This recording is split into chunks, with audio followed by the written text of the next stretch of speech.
पाकिस्तानी रुपया कई सालों से बदतरीन ज़वाल का शिकार है। 2022 के आगाज से अमेरिकी डॉलर के मुकाबले में करेंसी की कदर में 25% से ज़्यादा कमी हुई है, जो इस हफ्ते के शुरू में तारीख की कम तरीन सतह पर गिर कर डॉलर के निशान पर पहुंच गई है। ताहम पाकिस्तानी करेंसी ग्रीनबैक के खिलाफ खराब कारकर्दगी का मुजाहरा करने में अकेली नहीं है। यहाँ तक कि तारीखी तौर पर मजबूत यूरो और बरतानवी पाउंड भी ग्रीनबैक के खिलाफ हथौड़े मार रहे हैं और फिसल रहे हैं। Welcome to Sharjeel TV. आज हम पाकिस्तानी करेंसी के ज़वाल के बारे में बात करेंगे। हाल ही में इस खौफ ने मालियाती मंडियों और मईशत के खिलाफ स्टेक होल्डर्स को अपनी लपेट में ले रखा है कि अगर मुहतात और बरवक्त मुआशी इकदाम ना किए गए तो श्रीलंका की तरह पाकिस्तान भी कंट्रोल से बाहर हो सकता है। हाल ही में इंटरबैंक मार्केट में अमेरिकी डॉलर के मुकाबले रुपए की आज़ादाना गिरावट को तेज किया। आरिफ हबीब लिमिटेड की एक रिपोर्ट ने रोशनी डाली कि डॉलर के मुकाबले में रुपए की इब्तदाई बड़ी गिरावट अप्रैल 2022 में शुरू हुई अदम एतमाद के वोट के बाद मुल्क में हुकूमत की तब्दीली का बायस बनी। इससे मुंसलिक सियासी खतरात और बदलते हुए नमूनों ने गैर मुल्की सरमायाकारों और कर्ज दहिंदगान के एतमाद पर असर डाला, इसलिए बड़ी हद तक रुपए को दबाव में डालने में मदद मिली। गुज़श्ता चंद हफ्तों में पाकिस्तानी रुपयों में अमेरिकी डॉलर के मुकाबले में आज़ादाना गिरावट देखने में आई। माली साल 2022 और 2023 के आगाज से अब तक रुपए की कदर में 36% से ज़्यादा कमी वाक़या हुई है। क्या रुपए और डॉलर की बराबरी हमेशा इतनी ही हंगामा खेज रही?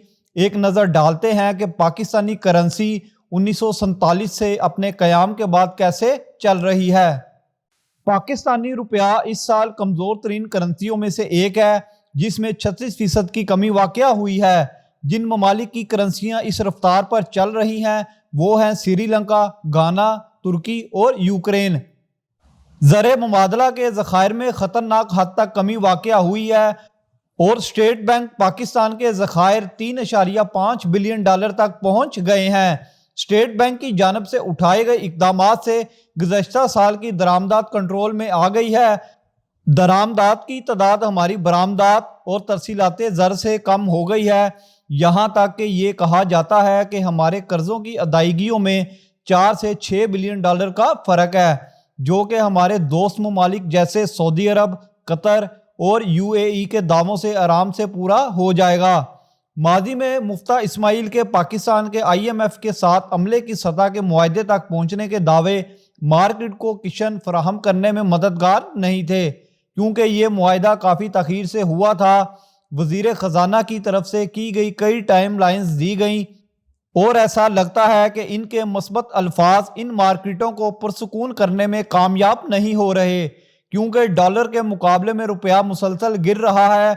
मुफ्ता इस्माइल के मुस्बत बयानात के बावजूद क्या सरैयाँ कम होती नज़र नहीं आ रही। इसहाक डार के वज़ीर ख़जाना बनने के बाद और इमरान खान की हुकूमत गिरने के बाद सियासी गैर यकीनी सूरत हाल इसको मज़ीद मुश्किल करती है और करेंसी मार्केट में मज़ीद क़यास आराइयों का बायस बनती है। ये हुकूमत के लिए दोस्त ममालिक से किसी भी किस्म की ज़मानत की हमायत तक पहुँचना भी मुश्किल बना देता है, जो कि अब IMF की तरफ से रखी गई शराइत हैं। IMF की तरफ से एक शर्त यह भी है कि रुपये को इसके बुनियादी असूलों पर तिजारत करने दिया जाए और इसे कंट्रोल ना किया जाए। लेकिन अगर मार्केट में क़यास आराइयाँ हैं तो स्टेट बैंक और वजारत ख़जाना महज तमाशाई नहीं रह सकते। ये स्टेट बैंक या वजारत ख़जाना की मुदाखलत के बगैर मुसलसल ज़वाल का शिकार है। हुकूमत को चाहिए कि वो करेंसी के मौसर इंतज़ाम के लिए अवाम पर नए टैक्स लगाने की बजाय हुकूमती अखराजात को कंट्रोल करे। नई मज़ेदार और दिलचस्प वीडियोस के लिए लाइक, शेयर, कमेंट करें, चैनल को सब्सक्राइब करें, बेल आइकन के बटन को प्रेस करें। खुश रहें। अल्लाह हाफिज़।